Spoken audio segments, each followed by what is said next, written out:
a priority in this series than it would be in most, and we've already had a couple of visits to the Kai'Sa. The hover there for a while. Seems like Flawless. He's not on Lee Sin, so I am depressed, but we do get to see his Jarvan this game. Has been performing a lot better as the split's gone on. For JDG, that Imp, Kai'Sa, really the same thing at the moment, finally gets locked away.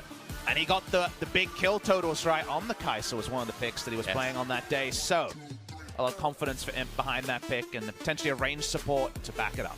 We have two big Kai'Sas here at this tournament. Or two biggest in the LPL, rather. It's Imp, it's LWX, who'll be debuting a little bit later on FPX, but for Dashing Buffalo, this is what I wanted to see. It's the Gragas, most likely in the jungle. Not always followed by the Yasuo, but when it is, action follows as well. Korean cast gasps. Everyone knows about the potency of this combo, but it's a big smile. The smile abated, and we're going to have to wait a little bit. I sit with Delusion and say that's still exciting, going into the hands of Big Cora, but again, both these regions can flex this around to the mid lane if need be.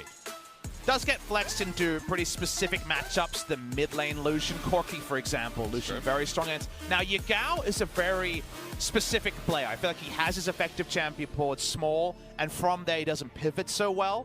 Sort of player who's very famous for his Zoe, of course. That was the big pick in the past. I've seen his LeBlanc performances as well. Feels like it's a Yagao champion or it isn't a Yagao champion. So with another round of bans coming in, what are you kind of thinking about, given that he's kind of had a pretty indifferent start to summer? In the past, you mentioned things like Little LeBlanc. I'm surprised to see the Aurelia banned away, because that's also been the go-to. Whether Zoe fits into something like this is a potential for JDG. But Most played, Silas, again, not expecting that in the mid lane. The Aurelia gone.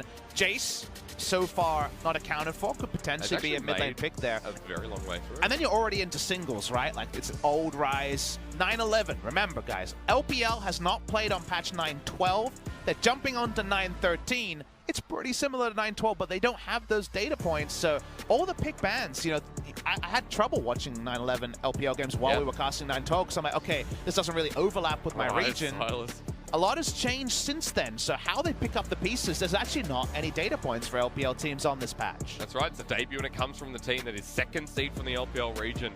For JDG as well, looking to see these final bans, because Lux is a point of interest against Pallet, but the GP against Zoom is a side note too. Yeah, just like Impact, Zoom is really associated with this GP. His pop-off on the Penta was a really big one. A lot of safe top laners being targeted here as well. As Cannon taken out. Nico, Cannon there, both gone. Jace looking pretty tasty, but not every team is on the Jace hype train. The Jace player for the Dashing Buffalo was Zeros, most likely, right? No longer on the roster. This would be a blocker pick for the Jace. We're going to see Sion, probably for top, but you never know when mid laners like Doinby and Yagao are around, if the mid lane might come back once again. That's right. I'm sure some people out there upset to see the Sion, but big front line building up here for JDG already. I mean, it's also old school what works with Kai'Sa, hard crowd control for her to just be served up 4 plasma stacks and just machine gun them down. Hurricane is the obvious pickup here with this much of a front line. Here we go, Shen locked in, probably going to be for support given they already have an Aatrox, but a lot of flexing can happen on this one. Are they really going to go single damage type against that much beef? I hope not. They need some AP with this final pick. Living up to part of the hype. It's an interesting pick and ban, but it does stationalize, or rather rationalize itself in the end. Akali getting picked up, and I know Puppy asking me what Yagao would go for. Well, there is so much on the pool, both heavily played by this mid laner. There'll be no surprises to see either Azir or the Zoe. Zoe, the more classic one. The Azir makes more sense with this comp because you need a lot of damage, but they're gonna go Zoe anyway. Now, on the one hand, this is comfort. On the other hand, it's going to be base damage. It's going to be basically the Zoe kind of starting the show, and any skirmish with her has crowd control for her to follow up on. And then outside the poke phase, Imp is going to be a really big, hard carry on this side. But if you look on both sides, the amount of damage on both sides is low. A point of interest, with Aatrox looking very, very strong, with teams minimizing his downside and playing around his skirmishes really well.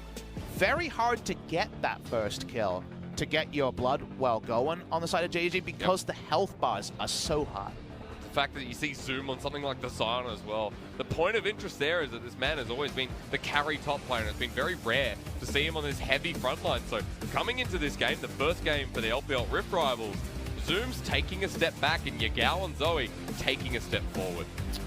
Definitely a welcome sight for Yagao fans to see him back on the Zoe, in and out of the meta recently. Feels like the music is hitting another ebb, and we're hoping that the action will soon follow. This is how it all turns out. Zoom and Yagao, Dumpling Brothers has long time been an identity of this team, but coming into this, you heard us talk about Infant Lumao for good reason. This bottom lane of JDG has been redefining the LPL. And this is a moment where they can state against the strengthened Big Koro and Alan, who've decided they want to go and charge this bottom lane for themselves. Someone's going to stand up for the side of the LMS VCS. Surely it's the Dashing Buffalo. I just want to get into this, and I hope it lives up to its on-paper future. I hope we get kill-a-minute action between these two. Some of the quickest teams in both the LPL, the VCS, will be heading into game. Flash yourself forward because JDG and Dashing Buffalo, for the first time here at Rift Rivals, the LPL makes its debut.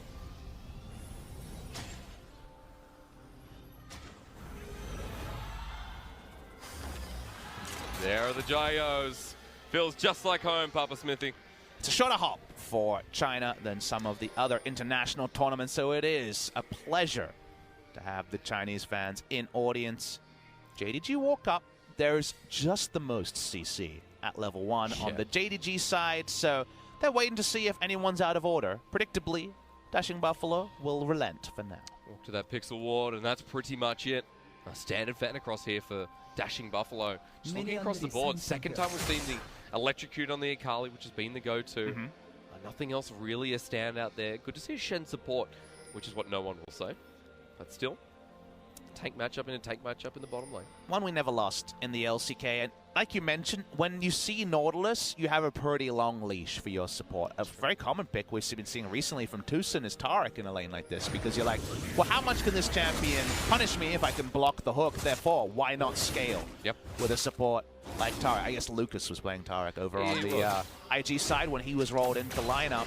With Dashing Buffalo, the point about them always that we talk about when we see them in international events is that in the craziness of the VCS, the most bloody region in terms of amount of kills per minute, they were always the more controlled side, but you're still sucked into action when there is aggressive teams everywhere. So while their average game time of 33 minutes is not kind of G2's 26 minutes by any means, do note that in 33 minutes, there is an average 36.3 kills. So there's a lot of action. So there's still a kill a minute between kills and deaths in those Dashing Buffalo games. And JDG's in the LPL, they're also above a combined kill a minute. So hopefully when the clock reads 20, we got 20 kills between the two teams. Average game time went up, but still looking towards those quick averages. Looking at Flawless here, going for this deep invade early. He was spotted out, but his pathing quite unique as Meliodas knows not to go in here anymore. Good zoning by the JDG jungle. Yeah, red to red actually was the path. Only 2 camps done. Not the best champion at taking Raptors is the Jarvan, but he's just trying to battle ward here to allow his other lanes into comfortable spots. Poking around, Meliodas, you know, he's a Gragas. One of the reasons you make this play is if you have any instinct that Meliodas is starting top side, the easy 3 clears to get level 3 that Gragas is usually going to default to doesn't exist anymore. So they've taken away a camp, and the usual pretty easy to protect bot side around a Lucian lane is actually going to be bereft of a red buff. At least he does get the Raptors in the end as well, so small experience lead and camp lead. Falls goes back to his own jungle, set up now for the early Scuttle Crab, which he's just waiting around for. Looking for more bottom side priority that's already started building up, while Meliodas towards the top side and Zoom. Flash gonna be burnt instantly there, so respect towards the jungler. That's a really nice moment for Meliodas. He's able to turn something around after being dictated to for so long. Yep. Wasn't able to pick up Krugs. Flawless will know Krugs is up. There's no way you clear Krugs and got top side. And the thing about this Gragas path that we saw going from top to bot is you wanted to recall, pick up your boots and also your machete, and then clear all the way up, starting with the Krugs. So not having a Krug camp is very, very annoying, and the jungle pathing he wanted to go for, he aspired to go for, has been cramped in style by Flawless. So now he's looking for a recovery in the top lane as a potential. Can go deep into this jungle, and still where the Raptors all get the positioning on Zoom. While Flawless towards the bottom side clears, the Krugs doesn't opt in for something like the dive down there. So it's a safety start, which you wouldn't expect out of both these regions. Lumao taking a small trade, but it's not going to be much against the Nautilus. Imp went super deep to put down a ward on the Krug camp. Yeah. It's actually a cool kind of mind game in some ways, because obviously they know that that's a camp that's going to be down for a while. But now it fakes out the pathing from the Jarvan a lot, right? Because they're playing like he wasn't there when he was. So kind of an interesting little mind game. In the mid lane, Yagao pilfering summoners around, putting tempo exhaust down. Yep, you should be tilted. Zoe's back. Yeah, Jarvan's nearby as well. So to see Yagao on this paired with something that can have easy accessibility through the mid lane towards the topside jungle, as you're seeing now. Oh. Puts Yagao into a good position. What's wrong? I'm saying the Gragas is sad. Oh, Meliodas is like, my level 4! I was so close! Well, that's what happens. The late ward that went down, and the control ward, I believe, doesn't actually control that ward, so not actually spotted. You can say I'm a jungler who doesn't really value Krugs when I should. I mean, if you're a jungler that doesn't value Krugs, you're a bad jungler. Yeah, I'm a support, unless you're playing Pantheon, then it's fine. That's true. Meliodas, this is what happens when you're pathing. We talked about how he wanted to path. This is like the worst day of his life. Yeah. He went to his bagel shop, out of bagels. He went to his coffee shop, long queue, had to wait for them. Yes. And you know what? Is it going to be piping hot? It does appear that his coffee's still going to be piping hot. But Flawless, he's on the case. For another one. This is going to be the first camp in a while taken there by Meliodas. Flawless has ease of accessibility, as I talked about before, but through the bottom side jungle that's still available, where's Meliodas go now? Well, Wolves are going to be coming back up, and really does seem that pathing is going to make a big impact moving into this mid-game, and the jungle lead that is starting to accrue there on Flawless' side. But if it just ends up being like Flawless being annoying and Gragas farming next to him and no action happening, at some point Gragas got a flash, and then Gragas gets to be Gragas, right? That's true. Gets to shrug off the skirmishes that are going to be more Jarvan favorite. Here, though. This is Jarvan being Jarvan, though, Papa Yep. Smithy. The level difference, the flash. Look at that trouble bubble from downtown. Thread in the needle. That one draws out a flash. So, now Flawless's game of cramping this guy's style. Flawless, in case you guys weren't watching LCK in 2016, for the one split he played there, unfortunately was buffless by Peanut. Yep. He was someone that had every buff stolen from him in a game, which was insane. Well, he's trying to turn that shoe around. It's mid lane, vintage Yagao. Yeah, that is a chunk of damage onto Null, which he's not going to be able to get back too easily. Definitely a matchup that Akali is hoping and praying for a Gunblade before things change. Merc Treads might be useful too. Redemption's there. I'm triggered. I'm triggered, Hysterics. Yeah, I know. There's just too much given over to Zoe. It just makes you appreciate that much more that Flawless wins out in the trade. There's no flash for Meliodas. Gank potential seems to have gone down on the now level 6 Zoe, so even though you have perfect execution for Null, the poke comes out, it's even longer.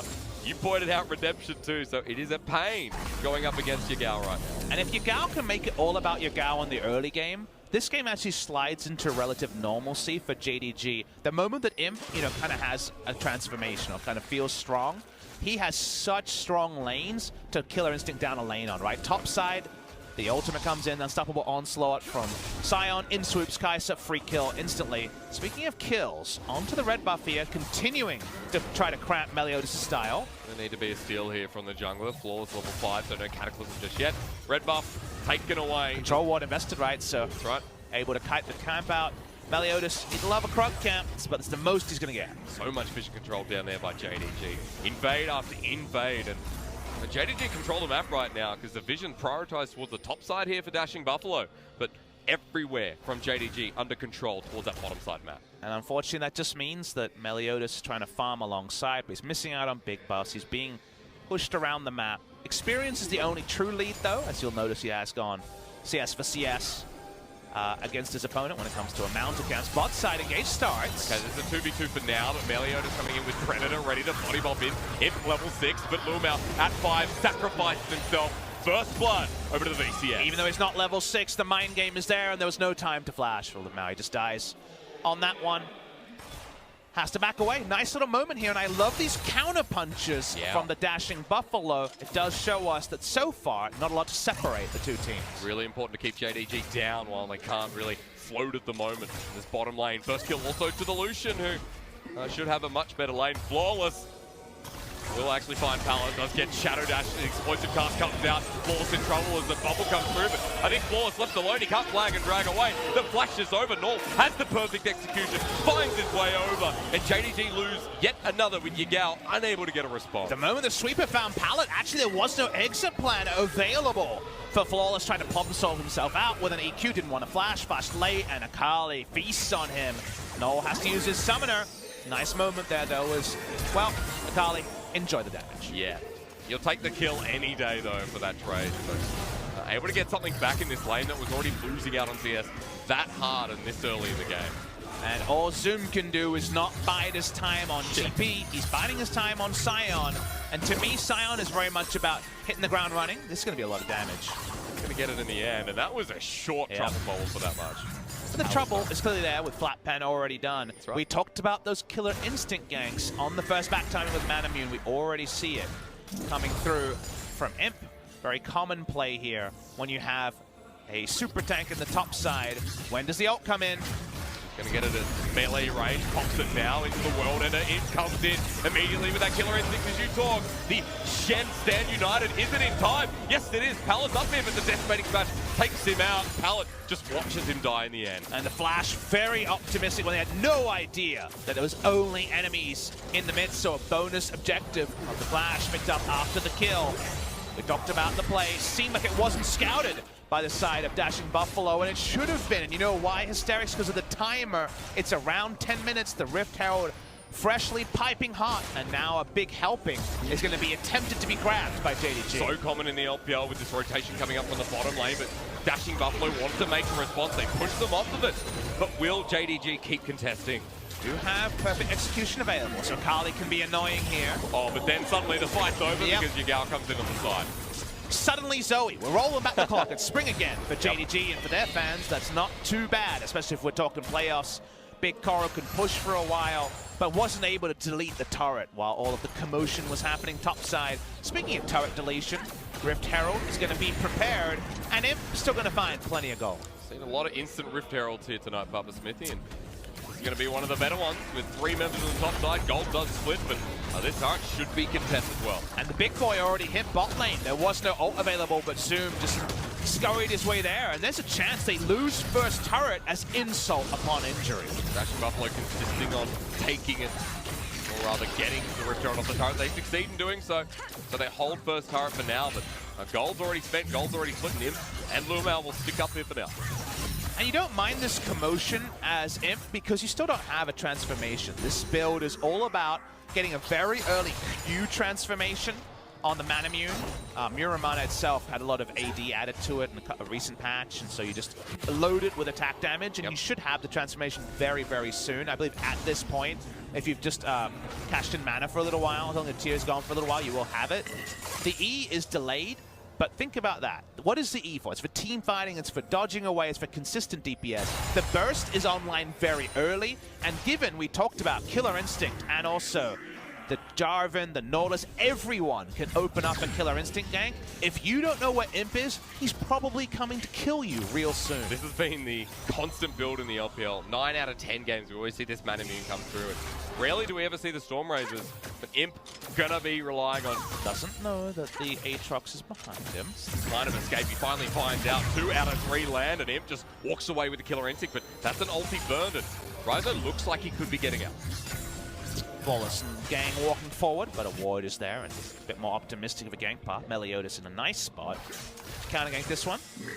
JDG really want this turret to drop down, and for Dashing Buffalo, they're going to commit 4 members to the top side in stopping this, but better team fight right now. The ward here is doing so much work. You're going to see the world ender, you're going to see an Aatrox die before it can open up. Teleport to come in, and Zoom has the ulti available if he wants to set up for a second fight. And that ward was super high value for JDG. They want to get that first turret. They just break it here. Now Zoom can take this up, minion wave or not.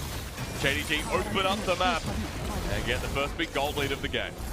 Important moment for JDG. They've been answering kind of the advantages that Dashing Buffalo has stacked together. That was an investment of Pallet's ultimate, but no aggressive pick onto Yagao possible.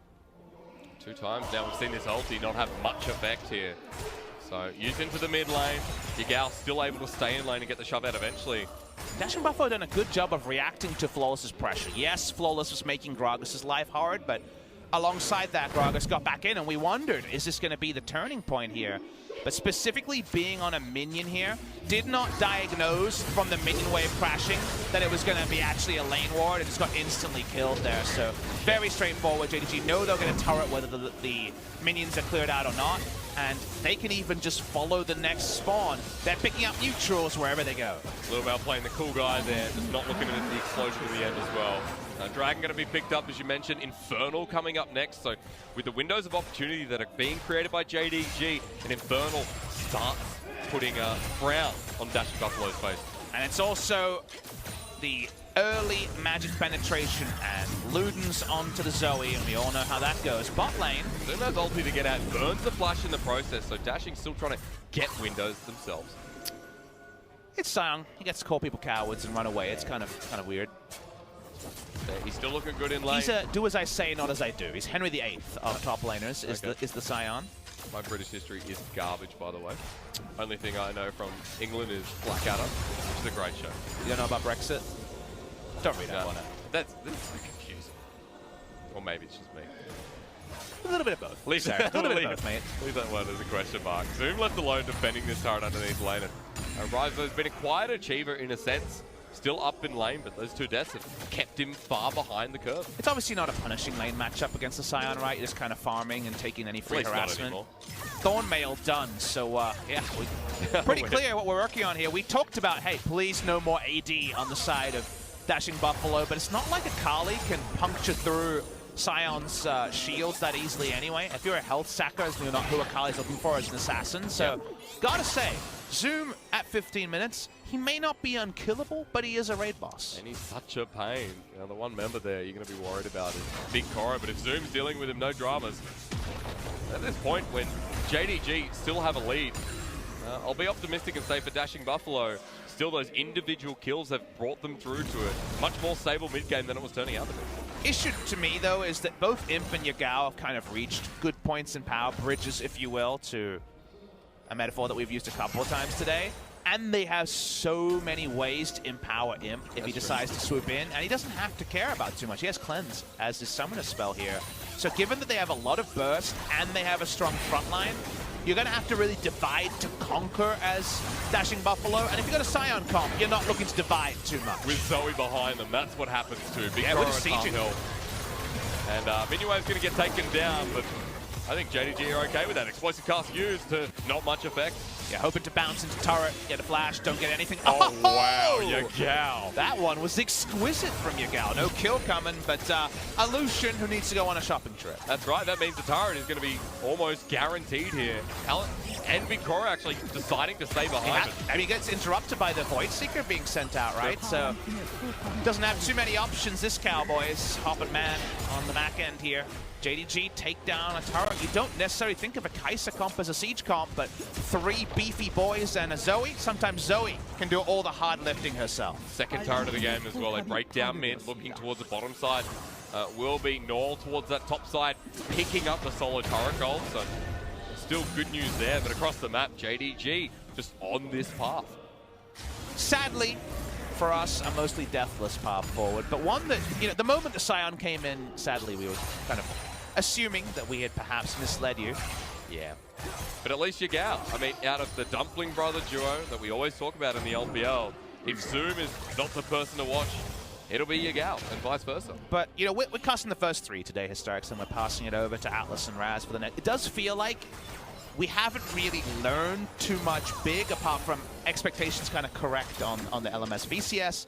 Yagao's playing Zoe and doing well, so you're not like, wow, it's a new pick, right? It's Yagao. Yeah. Yes, they've come in comfortable. They haven't been exposed by any means, but it feels like we're whetting the appetite of the fans, and it feels like we're setting it up for Atlas and Raz to really knock down the pins for the action later. You know what? Because now you're saying, yep, JDG, you're not rusty. You played a good game. you got your feet together as a rookie team on the international stage, but what else you got is kind of what you come away this first 18 minutes thinking. And, you know, like what happens when the big dogs of the LPL go up into, you know, FBX King Zone later is a very good example of that. So, you're right, this maybe wets the lip of some of the LPL fans. That's a flash burnt away there by Pallet, just caught out by Zumu, simply ults. Means the Pallet has no taunt flash and really is only an ultimate, potentially a reactive ultimate that we don't want to talk about with our Shens. Meanwhile, Null on a nice little trip here.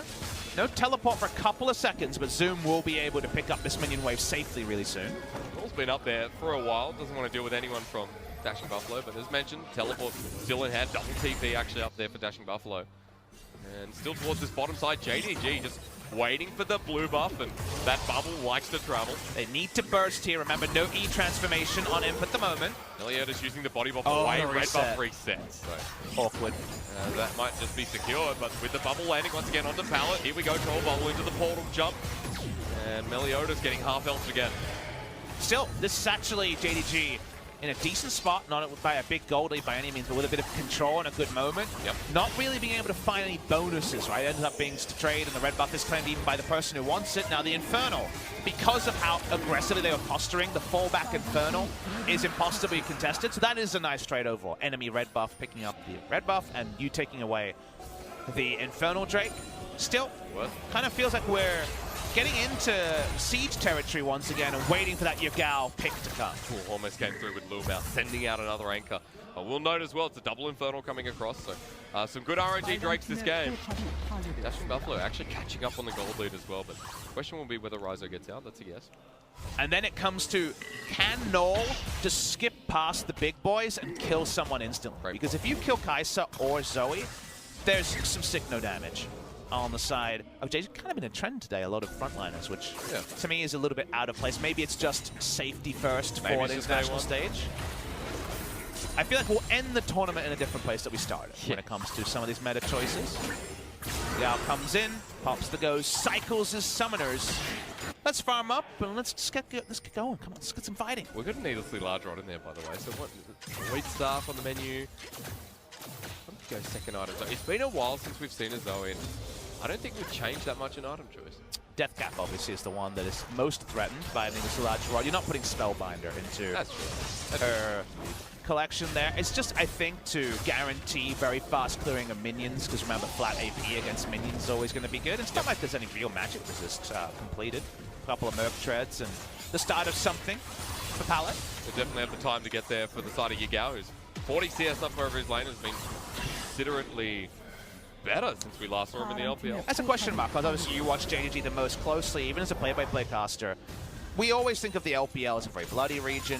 Where does JDG fall on like the bloodiness scale from like 1 to 18? Like IG is 1. Like, are they slow? Are they fast? Or are they really just sitting there in the middle? Not as slow as we're seeing here today, because like in the side of JDG, playing through the solo lanes has always been very impressive. But the ability for them to play up in the tempo of the LPL, which expected coming into this game, I thought it'd be a lot bloodier going into the BCS. When I've tuned in to JDG, I never see Jarvan go mid. I think Yagao kind of is a bit on an island on this team, and I see, is bot lane ahead? If so, everything falls into place. If bot lane's kind of farming it out, okay, let's just farm. Seems to JDG seem happy with that, and then to try to make those good mid to late game decisions. Now, usually around there, something else is askew, and we get the action. We already talked about it, guys. If you're joining in late, both these teams average over a combined kill per minute, i.e., someone's getting a kill every minute in the games they're in.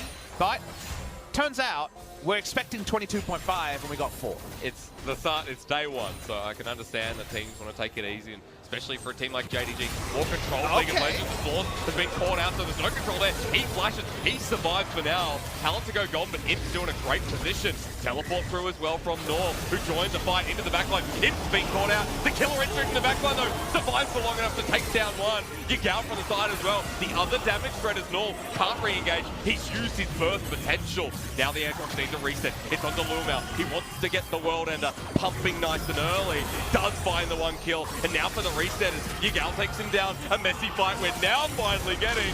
Flawless with the Cataclysm. Better late than never. Ryzo to jump in, but his ult's expended. Yigal has been leading this fight, and Zoom's right along with him. The Dumpling brothers reunite at Rift Rivals. Ask and ye shall receive. Finally, the fight comes out. One initiated by Dashing Buffaloes, where they just weren't all in position. Ryzo was by far the last person there, and JDG able to take them down in the end. Watch the play happen here. As it all started, and it looked like it was going to be pretty innocuous, right? Just looking for a pick, and that would be enough. The initiation comes in, Flawless doesn't die, and that's where things get awkward with how the fight is going. Aatrox decides to take a full back into a TP as the action kind of starts. Yeah. So as the play goes on, it's pretty even as things are going, but 5v4 is always going to hurt, and I feel like we shouldn't be surprised that Dashing Buffalo traded down, because when they re-engaged, it was two pretty healthy people for Ryzo to come in after a lot of cooldowns were down. Also, the bane of their existence in the end is that Flawless survived for so long, came in for this final Cataclysm, which frankly turned that fight into Yigal and Zoom's trophy. Yeah, it could have been 5v4 on his thoughts in terms of how the fight was supposed to go, but smartly sticking around was able to still have a role. Getting a closer look at Luma. Very calm. I'm sorry I cannot translate. Still learning some Chinese. I mean, even then you can listen to tone, and that's the thing is we get a lot of nicers, right? But you can hear nicer and like nicer. They're very different things, right? And that's important to take away. Lamau walking up. He's not on Fiddle, so he kind of doesn't understand how tanky he really is. He walks through. Ignores him anyway. He's going to double Infernal on the menu now. EVL getting hit slowly. Zoom going to be the one who's face tanking this for now, but Ryzo doesn't want to be here because we see the unstoppable onslaught once again, falls into the backline. The troll bubble ends, but it's Imp again who just gets free roam. And for JDG, they can go front to back as good as you like. Zoom does not die, and Big Goro has to stop attacking him because right now, the Dashing Buffalo, they need to get out of there. JDG heading forward. Ryzo to go golden, but Nolan's backside with the perfect execution. Needs the perfect mark in the fight. The bubble lands again. Two-man decimating smash. It could be good for Dashing Buffalo, but Imp and Yigal still alive. They get the return kill, and Zombie Scion stops them for a moment, but ultimately, it's still a win for the VCS. But we're liking it. We're liking it. We're seeing some skill checks on both sides a little bit later, but hopefully we can catch up with the action. Really impressive that, honestly, Dashing Buffalo got anything. Knowles re-engaged. Looked like it was at the wrong time, but was actually pretty inspired towards the end, because to call JD's comp front to back would be really an understatement. Like, it lives and dies. It's front to back to the point where they will always put on their socks first, then their shoes. They play in order. That's how ordered this comp is. Flawless dives in. They already got the front line down, and you just assumed it was either going to be a cleanup or everyone dashing away. But Dashing Buffalo, specifically with the trouble bubble going wide, Noel decides to actually take and engage through the stasis and watch his play at the tail end here. He buys a lot of space, a lot of time, and stays off what felt like a complete destruction. Yeah, that's right. He brought that fight back, and Noel's still alive by the end of it as well. So these longer fights are really showing the individuality in both these teams. We'll take it. We would definitely like to see both teams trying to flex at the same time after some pretty one-sided two games. Got to feel like this would be, we'll hold the point, Flawless. Called out. We're finally fighting again, though. If there's Killer Instinct in, that's the Imp we know. And that's the build he's playing. If you're going to go Muramana, look for the picks. It's not as strong in the extended 5v5 until more items come in. So Imp is definitely wasting no time and swooping in at a moment's notice. It's Killer Instinct's down, but that's okay for now. Yeah, Zoom. Everyone saw it, and even Dashing Buffalo. Cut that guy's portion of dumplings. He's getting the half portion of dumplings today. Unfortunate. Called Mandu in Korea, in case you guys are wondering. Okay. Zoom still has the ulti available, though, so he can redeem himself, but Null caught out on the flank. He's on an adventure. Yeah. He's exploring the map. JDG know where he is, though. Now, Imp doesn't have ult, so it doesn't matter if it lands. Lumau's coming up. Here's the depth charge. The Korean audience are just going, oh no, because Noel has to use the perfect execution. Ignites down, they lock him down. Dashing Buffaloes leave him. That's a pick for the turret as a trade. Somehow, Zoom being caught with his pants down on camera actually caught out the enemy mid laner, which you'll take. They can start up Baron here, so Dashing Buffalo, they're trying to force a rotation And JDG say, we're going to delete Baron, you better stop And us. Pallet's there without the rest of the team. Yagao does magic damage. That means the Shen is going to regret this. It gets jumped on, flashes away. Culling's onto him as well. Look at Big Koro, the biggest of them. In fact, Dashing Buffalo, this could be their fight. And Pallet saves his 80 carry. The biggest of Koros still alive. Rizo going head first as well. And for Lumau to survive this long is good, but now they have to deal with a refed Aatrox. And Dashing Buffalo's walking away. Oh. They still want the kill, but Yagao. The LPL fight back. They definitely do, but not necessarily in the way you expect. It's kind of a how did we get here moment. They set out on an expedition to France and somehow ended up in Hungary. How did that happen? But that's just what happened in this game. It's a bit out of order because one person pressing the wrong button started all of this. We're starting to get to the more comfortable fighting comp zone. We'll take a look again because him getting jumped on by Big Koro. And that's the thing, right? This is a massive Koro moment. He assassinates the enemy 80 carry that seemed to be ready to go and catching picks. So this time, Killer Instinct wasn't going to be the tonic to his success as the fight goes on. A lot of the cute moments here, but just no way to fully disengage Yagao. They get the outside kill, but this started with Null being caught and then evolved into JD trying to turn it around and just take a Baron under the nose of Dashing Buffalo. And you try to pick up the pieces, they're a bit scuffed, but it's pretty even overall. You take that as well. And I know that on the Korean side, they were looking at the top lane matchup. Well, Rizo giving us his merit, but the mid lane seems to make or break these teams at the moment. And can I invite you to take a gander at this emporium of items that Yagao has picked up? He is full of items. Full Morellonomicon, Sork Boots, Double Pen, Death Cap, and Ludens. So, yeah, no one's tanky to this. No. 3 items Zoe. Imp's kind of on that trend as well. Of course, the AP Kaiser. Yep. We see that very commonly in the LPL. You can go 2 different ways. In Korea, we didn't see the AP side as much even when the Manamune comes in, but it definitely makes sense as an on-hit build, right? Given that you have the on-hit coming, there's a lot of on-hits being multiplied here. Engage. Caught out though, that's the death charge again. Stein ulti too. They just keep knocking up the Akali who eventually survives. A lot burnt for the mid laner and Zoom getting chunky. The magic damage gets through him. While again the Aatrox face forward while JDG relying on him. He finds the first kill and now a numbers disadvantage as they run away. And it looked like maybe Rizo could turn the fight, but specifically with cooldowns up, no one dies. Rizo goes down, and I think it's a journey back to Baron, and it shouldn't be a surprise for Dashing Buffalo. Yeah, using the stopwatch, imitating Zoom for a second as well. They're a cheeky duo, and for JDG, they've been playing a cheeky style here in this game, number 1. What do we got? We got a couple of control wards, all blue trinkets down. They don't have an idea about the health bar.